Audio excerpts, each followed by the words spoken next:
I would like to share my reflections. And also because by about 2:30 I have to expose the Blessed Sacrament for the Divine Mercy in the Church. So anyway, thank you so much for coming and celebrating this event. You know that I love celebration, but for 2 years we were not able to gather because of COVID. And the reason why I always love a celebration, it's always good to come together as a community. This is the way we can connect to the members of our parish. Some of you live in one area, but you don't even know that you have a Catholic neighbor there. Just a minute. Not yet. So now that we are able to do it, I told the ministry council, let's do it again. It's not only for my birthday, because my birthday was already in April 9, but we always find a reason to celebrate. So I would look at it as not just a celebration of my birthday, but a celebration of, relaxing of all the restrictions due to COVID, and that we are able to come together. We have some new parishioners in the area.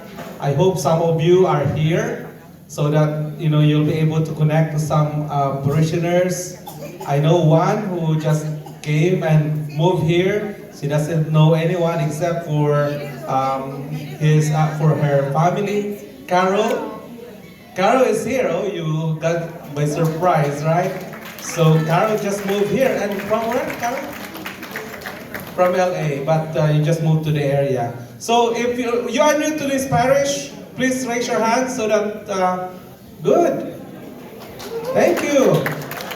Thank you, and I hope that you will be able to, join us always in our celebration. This is how we make communities. We cannot make a community unless we gather together. Aside from gathering, of course, around the table of the Lord on Sunday, we still have to come and, gather in a kind of social activities like this. So that's the reason why we want to celebrate. And I would like to really thank and acknowledge those who have helped us in this first celebration that we have, led by Merle in the Ministry Council. Merle is always our leader, in all the ministries. And you know that the Ministry Council, led by Merle, are those organizations and ministries in our parish that are really making our parish alive. So not just the ethnic communities, but all those ministries in the hospitals, in prison, welcoming, homebound, food pantry, all those ministries that are vital to our parish. That is under the Ministry Council led by Merle. We have 4 councils in our parish. And just in case you are not familiar with them, the first one is the Pastoral Council, which is the one that is helping me in planning for the pastoral direction of our parish. Second one is the Finance Council, which is very important and mandated by canon law, because they are the ones that are really seeing to it that all our finances are not going anywhere, not going to the pocket of Father Dennis and going on vacation. And how we manage our finances, that's the Finance Council. We always meet regularly because that's mandated by canon law, required by the diocese. And we have the Ministry Council, which is led by Merle. Under that are all the ministries that keeps our parish really engaged in the community and seeing to it that we are functioning as a parish. Also under the Ministry Council is also a subcommittee, which is, I hear a lot of bees around. Do we have some bees inside that maybe after this we can have some honey? Can I have your attention, please? When I talk, I just want to be the one talking. Please. I said when I talk, I want to be the only one talking. That means that you have to be silent. So under the Ministry Council is a subcommittee, which is the committee on liturgy, and they are the ones that are taking care of our worship and our prayer life. And that is headed by Alex, he's not only our musician, but he's also coordinating all the liturgical ministers. And then we have a very new committee, which I said I don't want to identify it with finances, because when you think of it as connected to all this money again, you get a wrong idea. And that council is a stewardship council headed by Isabel, very new one that I established. And the focus of this council is stewardship. And stewardship is not just giving money. Stewardship is how you are able to really live your Christian commitment to following Christ in your life. How do you use your time? How do you use your talent? How do we become an active member of the church? Because we are all called to be stewards. And so that's the task of Isabel. And she's just starting, and if you are interested to join her, she really needs a lot of people in that ministry. So those are the councils, and we have, if you get the bulletin, at the back of the bulletin, there are the list of all those important ministries that we have. If you think that we still need or we still lack something, just give us, tell us so that we can create those ministries if they are important and will help us grow as a parish. So for this celebration, I would like to thank all the people at the back of your program. This program was done by Merle and Alex, so that we would not forget who are those people who help us in planning, in organizing, in seeing to it that the venue is prepared. So thank you so much. They mentioned here the Ladies Guild and Altar and Rosary Society, the Catholic Daughters, the Knights of Columbus, the Filipino Ministry, FCJC, or the Family in Christ Jesus Ministry, the Youth Ministry, the Welcome Ministry, Guadalupanas, and others who have helped, especially the Grupo de Oración also, they are very much, there. So those who have prepared, from the bottom of my heart, thank you so much. Because you are not only doing it for me, I hope you realize that you are not only doing it for me, but you are doing it for our community, so that our community will be able to come and gather together and celebrate. I would like to thank those who donated all these cakes here. After this, we will have a good pastry or a good dessert. Please stay and have some dessert there, all those. Thank you for the sound, Rodolfo. Muchas gracias. And okay.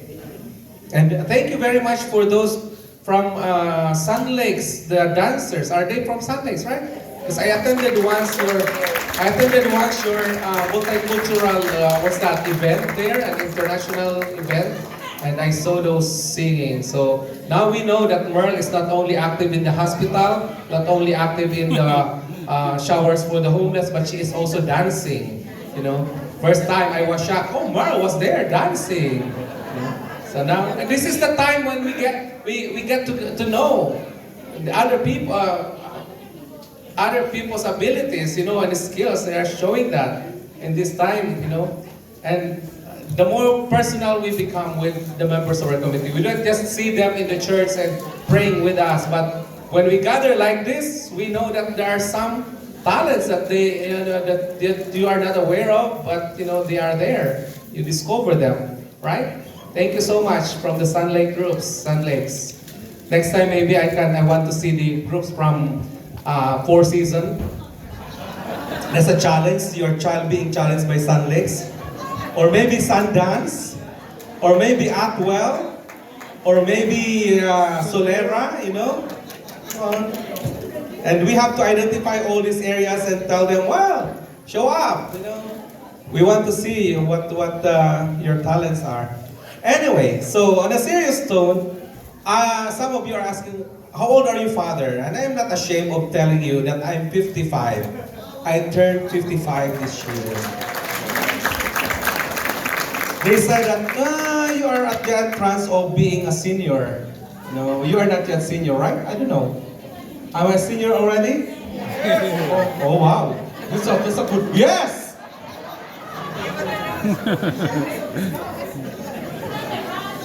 I'm 55, you're a senior. You're putting it on my face. Yes, you're a senior now.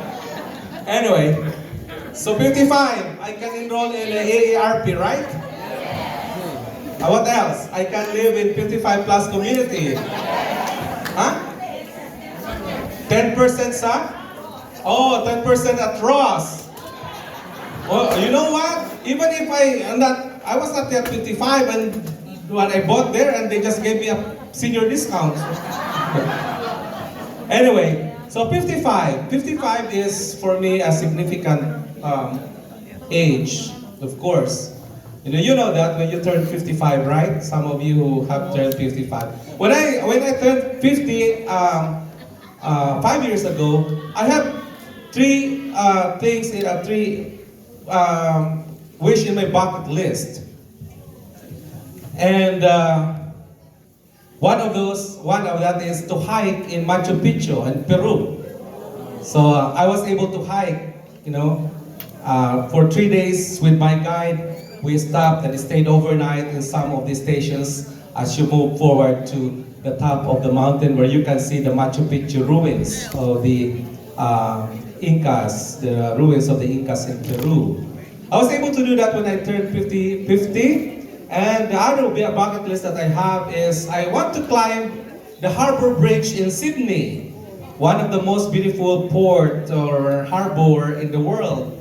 And I was able to do it also. I flew from LA, connecting to Fiji and ending in Sydney. And mind you, I went there with a gout. I had a very bad gout. I don't know if you remember that, I had a very bad gout and I was limping.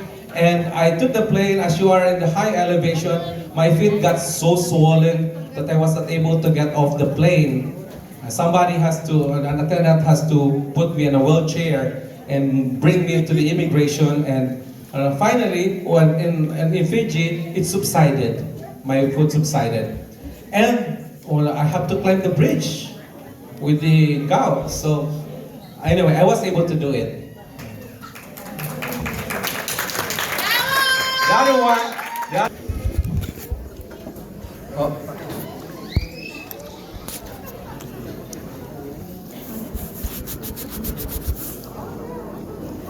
You need a microphone?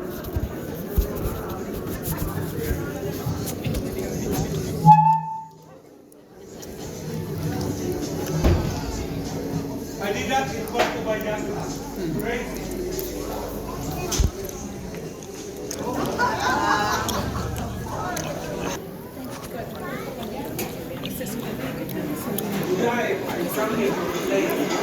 They will not allow me. You have to have some professional coach to be with you. And when I did that, I don't know if you remember the reflection of St. Paul. When you were young, you can go to anywhere you want, right? But as you grow old, somebody will lead you and bring you to where you do not even want to go. At 55, I said, we always want to be in control of our lives. But time will come, we have to face that we have to rely on someone to guide us. And that we are no longer in control of our life. And that growing old is learning to do that, to realize that. Because even your physical body, you will no longer be able to control it. Even your bladder, you cannot control it anymore. It will go anytime. You have no control. But St. Paul is telling us, as you grow old, you have to depend on someone and trust. And trust. Put your trust in someone. In my leadership here in your parish, as a pastor, I realized that I should not have all the control of myself, and sometimes people would like to put all the controls on me. No. I have to depend on some of those who can guide me. And having said that, I don't know if you realize that we have formed a parish leadership team that I consult regularly about the nitty-gritty of our life here, how we operate, how we handle issues. We have the parish leadership team I created that Paris leadership team, and we went to Kansas City and really form our team together so that they can guide me, so that I'm not the only one, making the decisions. I'm not the only one, having all the control in the steering wheel, but some people are guiding me. And aside from the four councils that I mentioned, I have the Paris leadership team. One of them is Pete here, Hersey, the one who is taking the camera. Another one is David Sweet. The other one is Michael Carpman, who is not here. And the other, oh, he's here. Oh, sorry, I didn't see you, Mike. Sorry. And the other one is Marcia. And they are my circle of influence, my first circle of influence, so that they can guide me, because I know that I should not be the only one having the control of the steering wheel where to bring our parish, in the direction of our parish. So that's what I realized. And when I jumped from that plane, I know, I have to let go. And I just have to trust someone who knows more than I do. And I know that there are some of you who knows more than me, in management. There are some people who knows more than me in construction, in real estate, in finances. Of course, having said that, I'm planning to have a concert here to entertain you, but my voice is really hoarse because I've been coughing the last few days. I've tested myself twice. I'm negative, but I'm coughing because of allergy. I took Claritin, and all of a sudden, overnight, the cough was gone. But my voice is still hoarse because my throat is irritated. But I want to sing to you one of my favorite songs, even though my voice is not really that good.